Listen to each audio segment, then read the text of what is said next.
To click or not to click? That is the question of today's video. How do we get someone to actually click on your ad?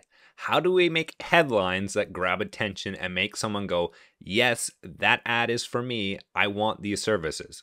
That is what we're answering, and that is a very difficult question to answer, but we are going to do it in today's video. And I really wanted to start off with why even bother with headlines? And there is a great quote by David Ogilvy. And if you don't know who David Ogilvy is, he's one of the greatest ad men ever. He has written a whole bunch of books and really universally is loved by a lot of people. Controversial figure, but very, very good at writing ads. And his quote goes something like this: on average, 5 times as many people read the headlines as read the body copy, which is all the words below the headline, aka the description of a Google ad.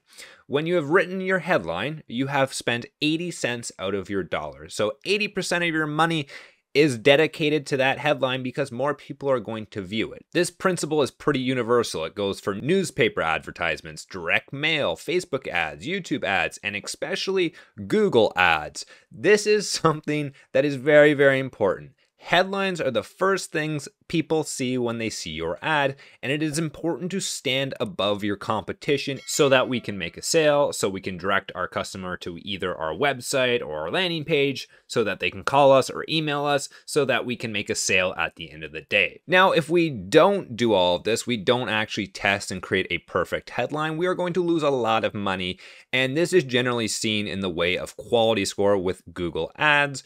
Google, if they don't like your ads, is simply going to give you a low quality score because your ad is deemed not relevant to a whole bunch of people on Google, and Google's just going to give you a 2 or 3 out of 10, and every time someone clicks on your ad, it's going to cost you 50, 60, 70% more than all of your competitors simply because you have not taken the time to write a good headline. And the vast majority of people on Google ads have not taken the time to write a good headline. So if you actually follow the instructions of this video, you can place yourself above almost all of your competition, because honestly 90% of the people out there just do not do any of these things and are just going to waste a lot of money with low click-through rates and low quality scores. So let's get on with the video. How do we create the perfect headline? And here in our business, we use a 3-step method to 1, get high ad relevancy, and 2, high click-through rates, which both go into determining quality score. Now, step 1 into coming up with good headlines, and keep in mind, you have 15 out of 15 headlines here. So you have a lot of room to play with, a lot of room to run. So the very first part of this is going to be identify your customer's problem. And this may sound complex, this may sound difficult, but you already know what keywords you're going after. So say we're in the HVAC business and someone types in furnace repair near me. Now, you could come up with a whole bunch of headlines that try and identify this problem, but you could simply put looking for furnace repair. That simply and easily answers the question, repeats the keyword so Google automatically thinks it's relevant, and immediately puts you ahead of your competition because you actually answered it in a question. And it intrigues a lot of people because not many advertisements actually use questions, and it makes the person stop and think, as opposed to every other advertisement, which generally just says HVAC services or something very vague.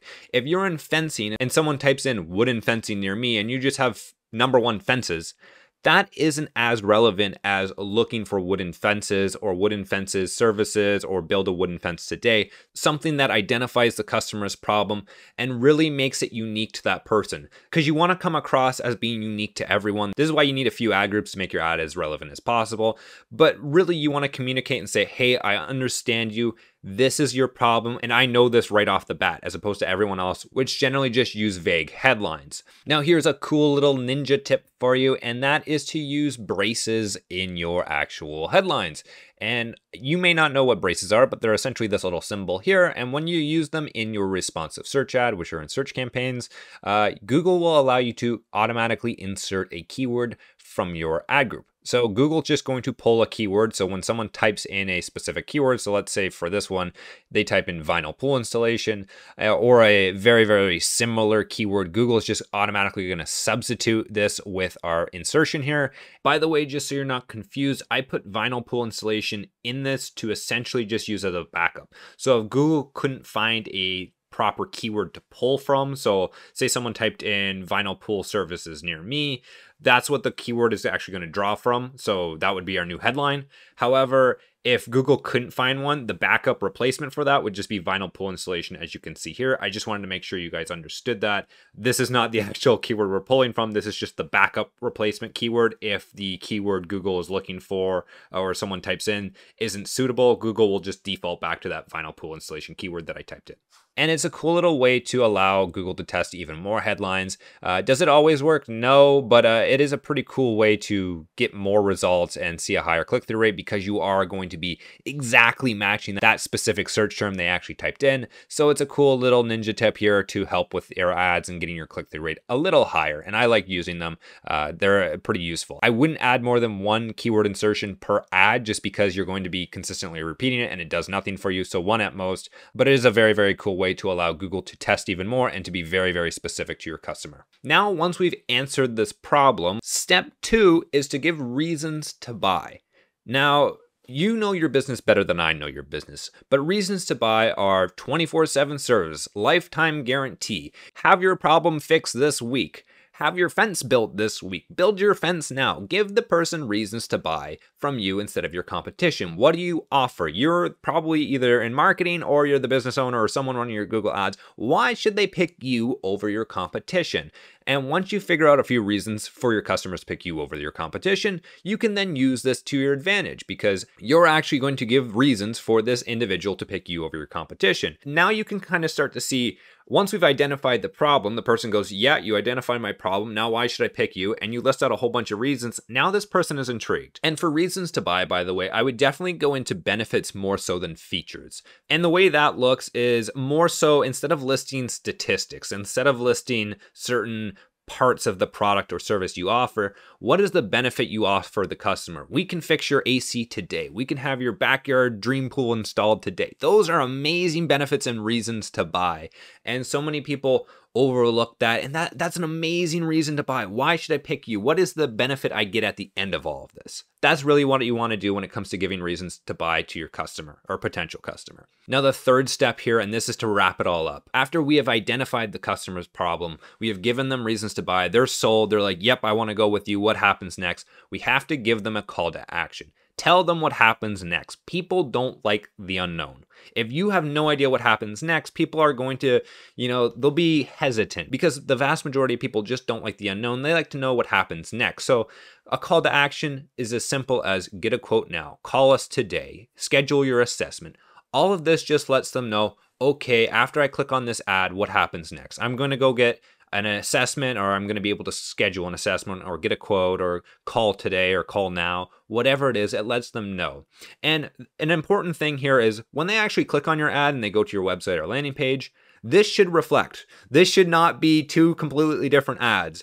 If they see get a quote now, call today, and then they go to your landing page and there's no phone number, there's no way to call you, there's no way to get a quote, they're going to be upset, they're going to leave, and then Google's going to deem that as irrelevant because your landing page or website is not related to your ad.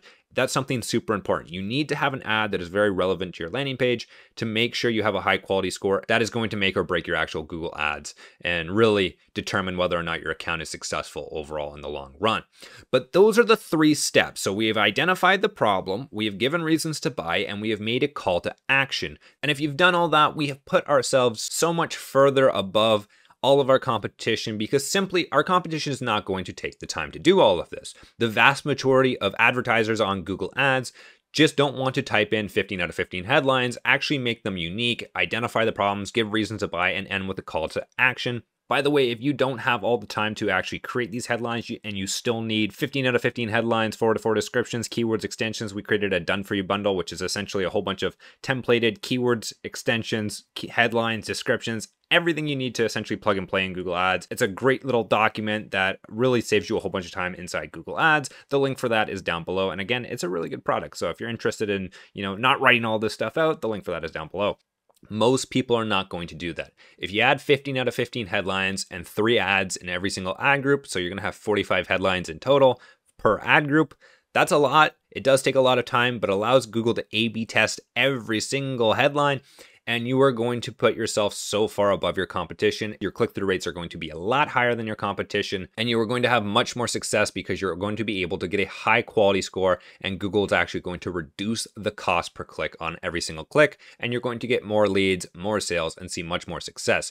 Now, it is important to note ads should be optimized. You should go in and figure out which ads are not doing well. And for that, we created the optimization checklist. It's completely free. The link for this is down below. It shows you exactly what to do on a weekly, monthly, and 3-month basis. And it's just a nice little reminder that, hey, even though the ads are performing well, you still got to go in, check them, make sure you pause the losers and double down on the winners. Just basic stuff, just to make sure your ads get incrementally better over time and you see even more success. Now, like I said before, if you've done all this correctly and you optimize your ads, you're going to be in a great place and you are going to see amazing results. Now, I do have one big favor to ask at the end of this video, and that is for you to leave a like. I put so much time and effort into these videos. I absolutely love doing them. And honestly, the response from you guys is awesome. So thank you so much for all the kindness, likes, and support. I do really appreciate it. And if you do choose to leave a like, thank you in advance. If you have any comments, questions, or concerns, I'll leave a comment down below. I will do my best to get back to it. Other than that, you guys have a wonderful day and take care.